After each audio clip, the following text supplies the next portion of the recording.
Welcome! I'm Chaz from Board Game Geek, joined by Ed from Pencil First. Hello. And we're going to be looking at Heroes Welcome, Merchants of Dragon Reach. That's correct. Yes, and this is just a stunning presentation here, so I can't wait for you to tell me how this works. Absolutely. So, Heroes Welcome.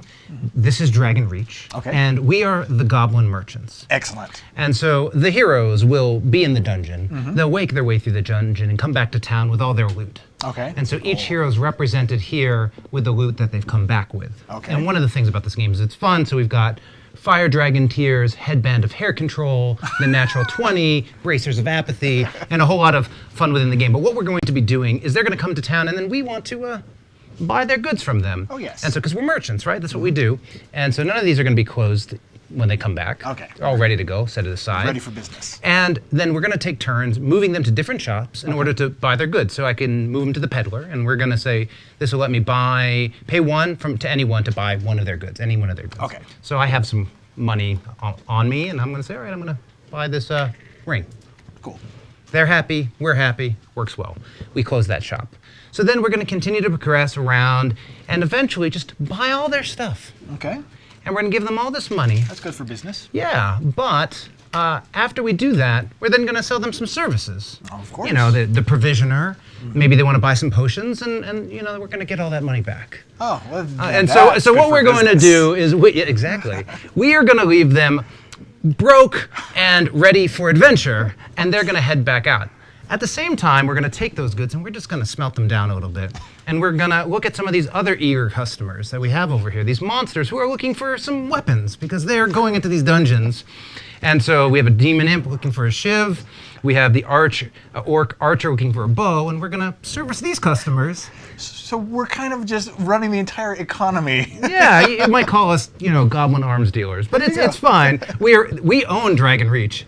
They're all coming in. And so what then happens is we're collecting these resources and goods, and then we're crafting these items. So take this guy, for example. Right now, he wants a bow, and a bow needs a piece of metal and then 2 other of anything. Okay. And if you do that, you're going to get 3 Vorpal pieces, or victory points, and some money.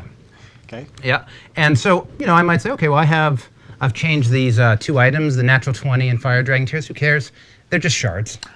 Excellent. And within that, and then I needed a piece of metal, and I have some mithril, and I'm gonna craft these to arm this creature. I'm gonna get my victory points. He's gonna head into the dungeon, and then I keep it from prosperity. But I also have abilities. So let's say I'm Mordecai here. Mordecai has a bonus as if I don't use Ethereum, I'm gonna get a bonus point. And let's say Mordecai also has Mithril Mastery, and I can get different skills. And here, if I use 3 Mithril, I'm gonna get a +2. So when I'm doing that buying up at the top, let's say, actually, Knives over here has some more mithril. And rather than buying that, I bought that from him. So we're competing for those resources. So same guy, a metal and 2 of anything, so there's some flexibility there. I'm going to use 3 mithril. So now instead of just making a bow, I'm going to make Mordecai's Bow of Protection. And that gives me 3 victory points, +1, +2 for 6. So you're leveling up your crafting as you move them around the board. You're upgrading, you're using guilds around the perimeter for closing them and using them to level up the town and grow it, to level up your skills. You can go to the black market to get some goods if you just don't want to deal with the heroes.